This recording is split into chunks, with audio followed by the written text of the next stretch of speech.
Booties for Black Girl Nerds. Hey guys, I'm your host Ryanne Bennett, and we are back, guys. I am loving this. It's so much fun doing these season 2 recaps for you guys. Always, as we always say, let us know on Black Girl Nerds social media platforms your comments, your questions, because you know I love a good shout out. Okay, so here we go. This is season 2, episode 2, chapter 10, The Passenger, and we can very obviously see with this episode in a Mandalorian sense, kind of low key, but there's still some really cool characters that kind of pop out and jump out in this episode. But it very much feels like an episode on its way, on its journey to something else. Key the passenger and all that kind of stuff. Also, it should be called How Much Can an Old Spacecraft Called the Razor Quest Take? Because this spacecraft takes a beating. The Razor Quest is up for it, and it takes a beating. So yeah, also, before we really dive into this, let me get my little quips off the top about Baby Yoda. Hold up. All right, here we go. Listen, season 1 now, y'all. Season 1, okay? Baby Yoda passed out a lot. That was one of my main things. Okay, we know he has to use the Force, with his little finger, and it was cute. He was trying to save the day. But after he saves the day, you need somebody to pick him up because he passed out. I'm like, are we doing this all season? Okay. Anyway, season 2, this episode, my quip, Baby Yoda eating everything. Now listen, I know kids, aka he's a child in the show. I know children eat a lot, they just sleep, eat a lot of stuff, get into mischief. I get that. It's still kind of hard for me because a lot of things in this episode were caused because Baby Yoda's eating them. I was like, Baby Yoda, why are you eating that? But at the end of the day, Baby Yoda is still cute. The child does his own thing. Here we go. I'm letting him live. All right, cool. So here we go. All right, so for this episode, we start out with some kind of outlaws, robbers, quarter gang here, about 3-4 of them, sneak up on the Mandalorian, and we know the Mandalorian, he ready to fight everybody. This is no joke. Like he doesn't play. But anyway, okay, we play this scene out. They have some little tripwire, something they put between these two like rocks. And basically, as soon as the Mandalorian hits it, I was kind of surprised he didn't see it. But I mean, we can't expect the Mandalorian to have everything. But although he does have some pretty cool gadgets, which makes it no problem for him to have to deal with these guys. So basically, parts of the speed bike are everywhere. Baby Yoda goes flying. Just stuff everywhere. Just all kind of cool stuff that people can get and sell and make some money off of are everywhere. So, the Mandalorian deals with all these people, no problem, except for there's one creature of same stature as a jaguar. I'm thinking that's a jaguar. The lingo sounds same. The clothing was a little different to me. So I don't know. You guys let me know. But yes, I'm going with the jaguar on this. Takes Baby Yoda, holds Baby Yoda at hostage with a knife because he's like, okay, everybody's getting taken out. I got no chance. So I'm going to take Baby Yoda hostage. I can obviously tell he cares about this child. So this is what I'm going to do. So the Mandalorian, in his fashion, knows he could try to trade, make a deal for it. Knows there's got to be something that he wants out of all this wreckage, all this stuff on the ground. So, of course, the Jaguar, I just still call him Jaguar, wants the jetpack. So, okay, Mandalorian trades for the jetpack, gets Baby Yoda. Soon as he takes off with this jetpack, Mandalorian, gets on his arm, and we see the little cool light up thing he has going. The jetpack goes up, bloop, down. So whatever thing was is gone now, y'all. But my favorite part, though, was because we kind of knew the Mandalorian had something up his sleeve because, he don't let anybody take nothing from him. You want whatever you dish out, you're going to get back when you're dealing with the Mandalorian, which is one of the cool things I love about him, about this character.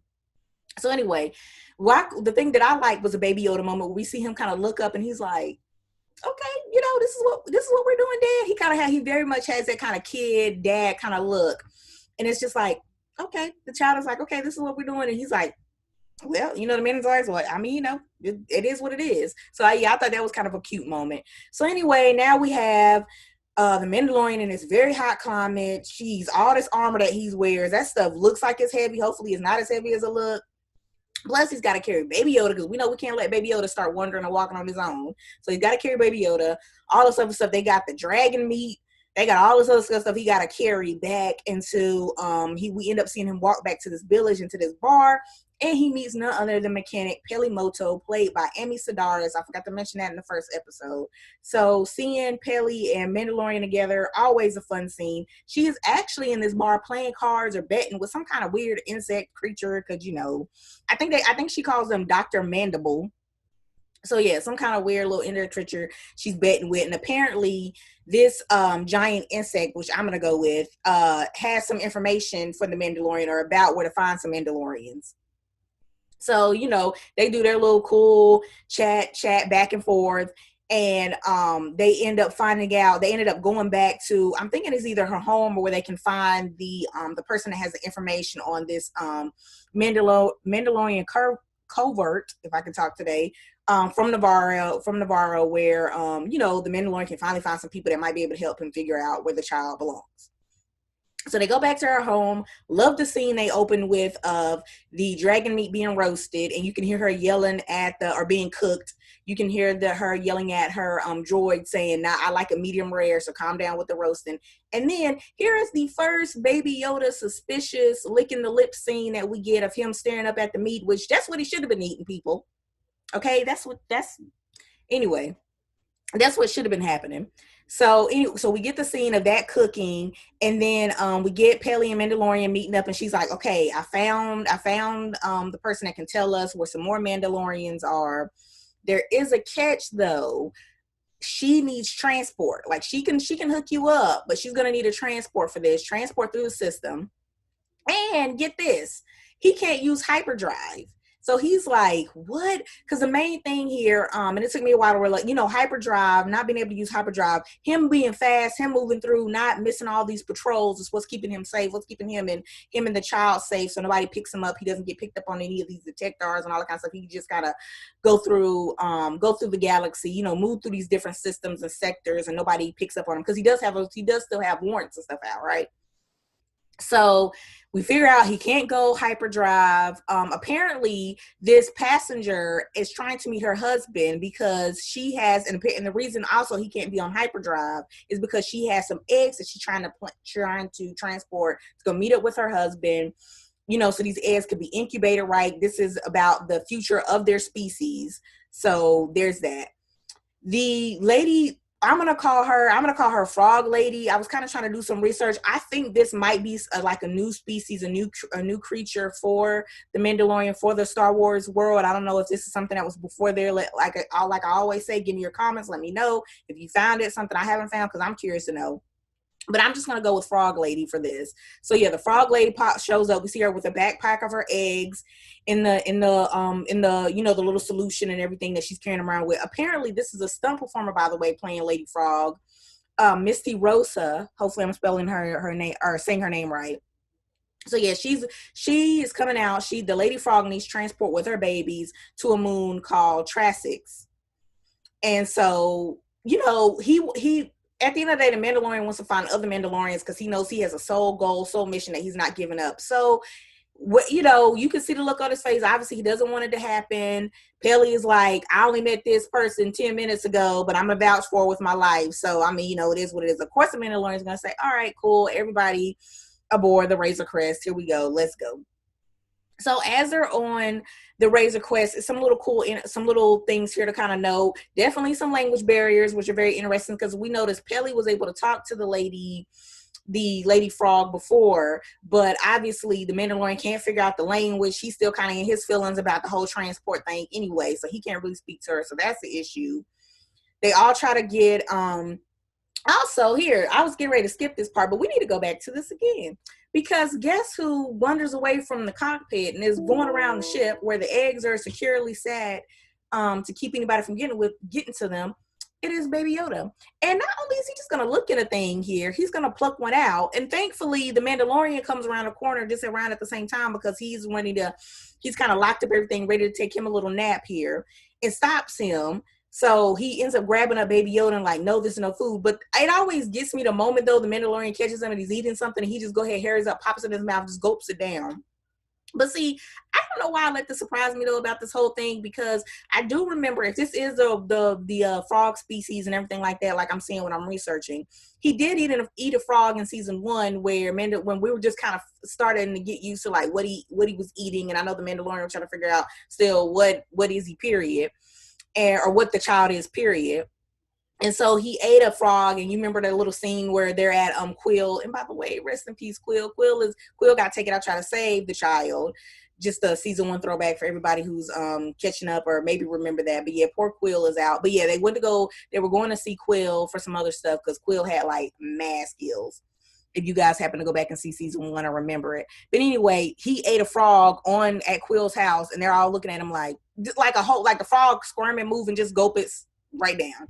So I don't know why this surprised me, but we're gonna keep bringing it up that I'm gonna be like, why is he eating everything? Anyway, so the Mandalorian stops that of him eating the eggs. They go take their little nap.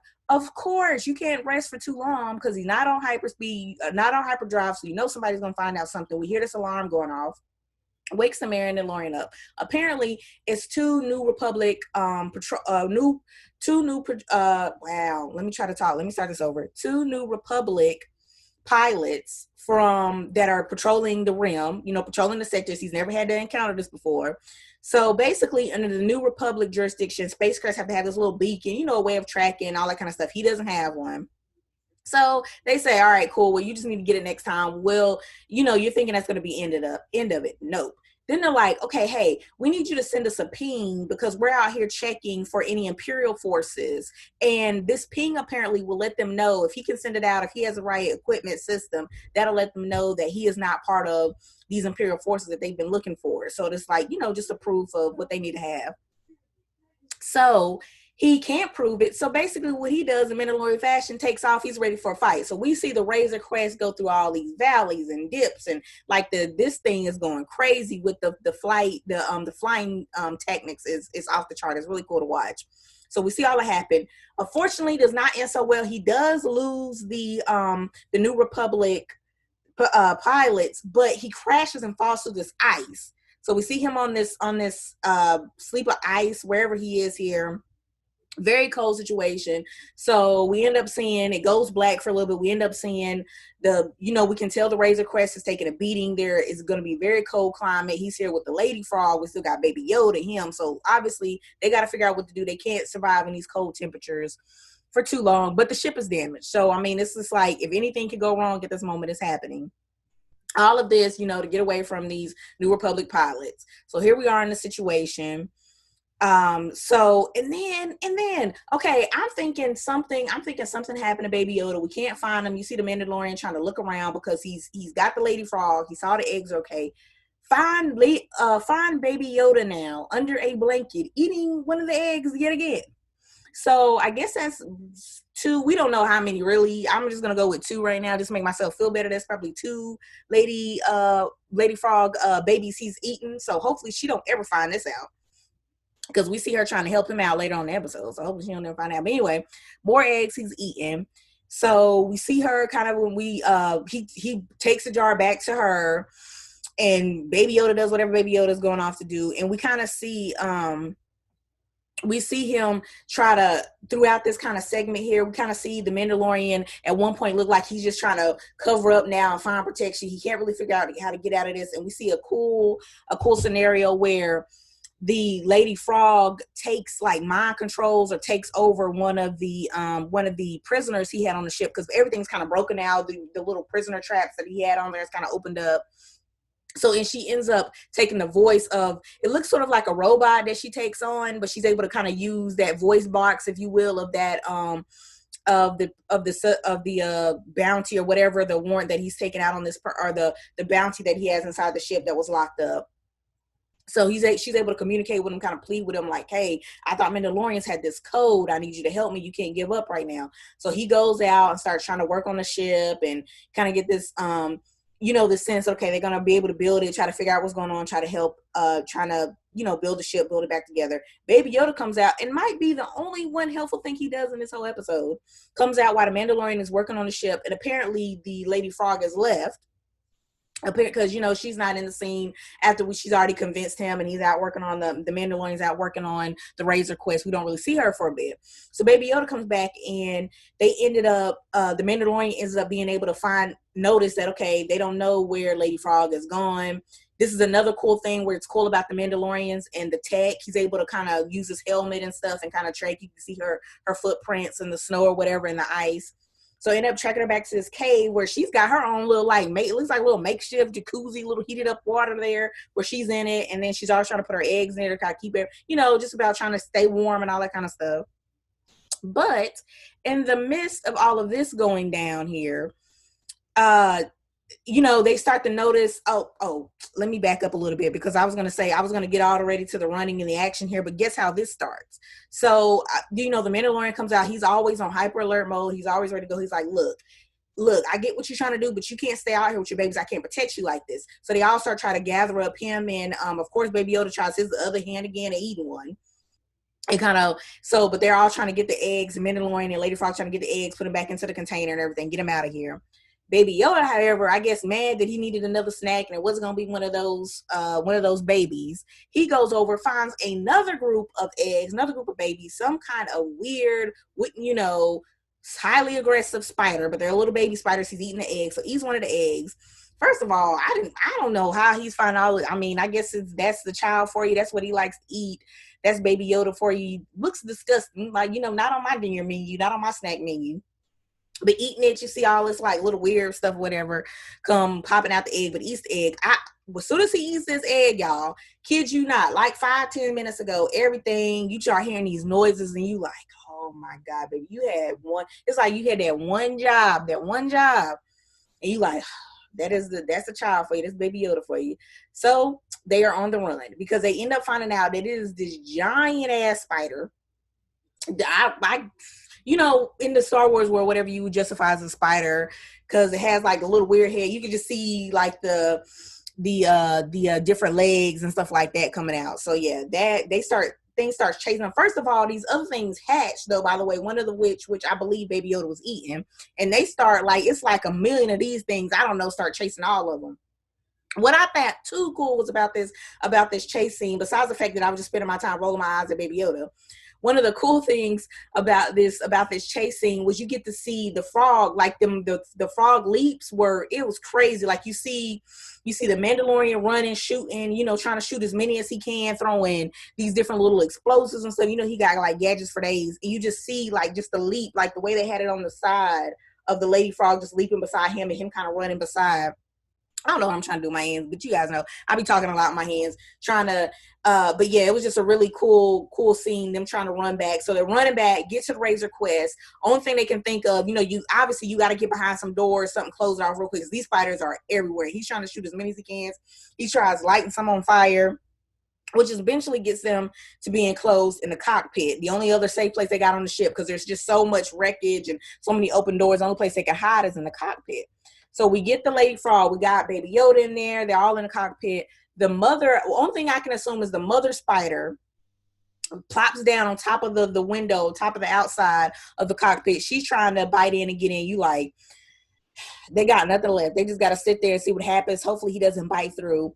But guess who comes through to save the day, though? See, now I like these guys. We got the New Republic pilots that come back because, okay, they ran the check. Obviously, they're not going to let it go that easy because you know how that goes. They're not going to let it go that he ran away from them in the first place. But they run check on the Razor Quest. Okay, they find out he has warrants. You're like, oh, my God, here we go.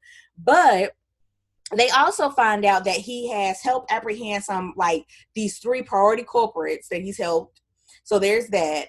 He's also helped protect Lieutenant Davin. If you guys remember in the past season when he was working with these team of mercenaries that ended up stabbing him in the back, he, instead of, trying to kill up everybody he could see like these mercenaries was, he ended up I think he ends up just kind of like knocking him out a little bit. I don't know if it was some kind of tranquilizer or something, just to get him to pass out enough so they could, these mercenaries who were backstabbing the Mandalorian anyway, can kind of do what they want to do or get this prisoner out without actually hurting anybody.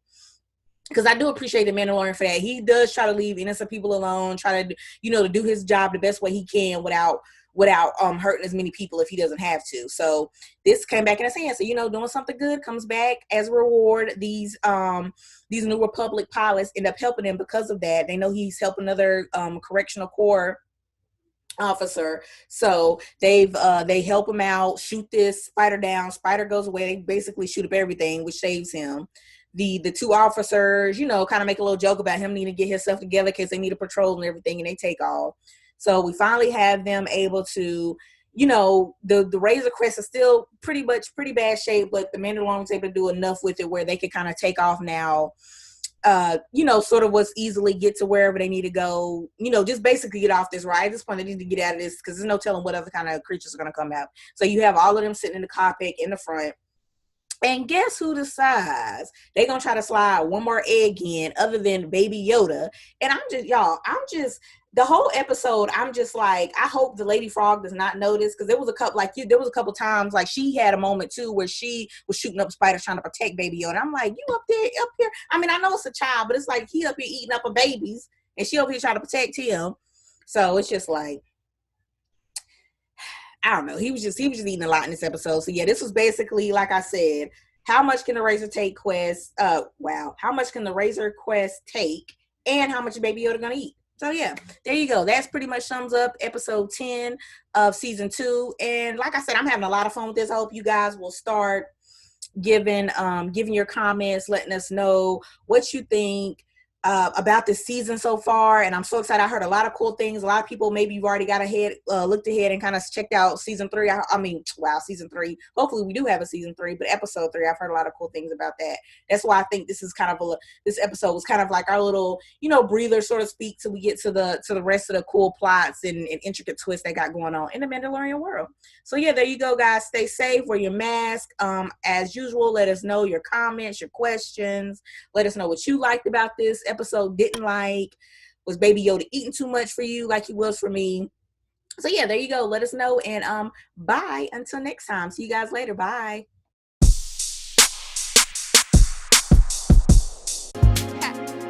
Better shake your booties for black girl nerves. Better shake your booties for black girl nerves.